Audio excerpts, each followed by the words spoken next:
quand on parle de sixième sens, en général, on choisit toujours l'idée de la voyance, comme si c'était quelque chose de visuel. Et d'ailleurs, en consultation, on dit « je vois ». Mais en fait, si on est vraiment attentif à ce qui se passe au fond de nous, quand on est capable de faire de la clairvoyance ou de la précognition, d'abord, c'est quoi la clairvoyance? C'est être capable d'avoir des informations non sensorielles. Quelle est la différence entre une information sensorielle et non sensorielle? Par exemple, devant moi, j'ai un cube blanc. Ça, c'est une information sensorielle.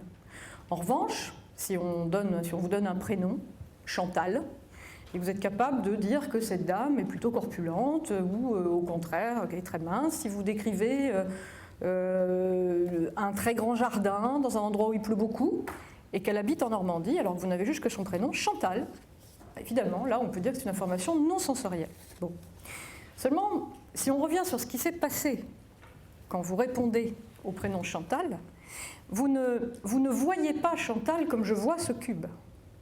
Vous voyez Chantal comme vous verriez ce cube quand demain, en fermant les yeux, vous essayeriez de vous en souvenir.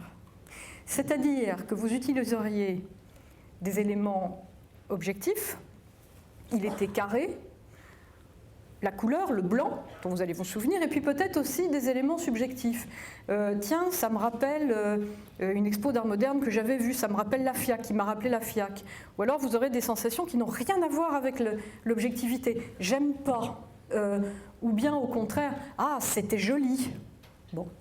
Mais vous ne verrez pas simplement ce cube, vous aurez en plus de ce cube, des émotions qui viendront du moment, de la façon dont vous l'avez regardé, les gens avec lesquels vous les avez regardés, c'est-à-dire que vous n'aurez pas simplement quelque chose de visuel, mais vous serez traversé par énormément d'informations.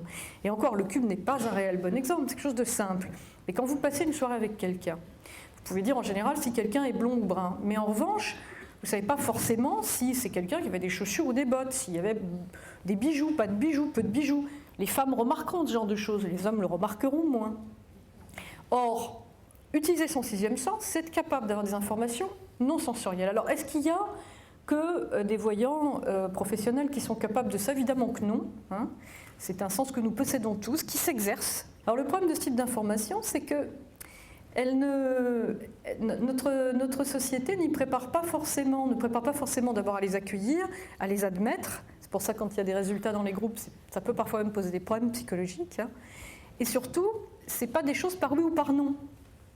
Oui, les réponses, par exemple, on passe notre temps à répondre à des papiers du type « Vous avez moins de 40 ans, plus de 40 ans. Vous êtes un homme, vous êtes une femme. Vous êtes pensionné, vous n'êtes pas pensionné. Vous avez votre bac, vous n'avez pas votre bac. » C'est des croix, oui, non, oui, non. Le problème des informations en voyant, c'est complètement le contraire, c'est de l'ordre. Ça ressemble à des remémorations poétiques ou à des souvenirs de rêve.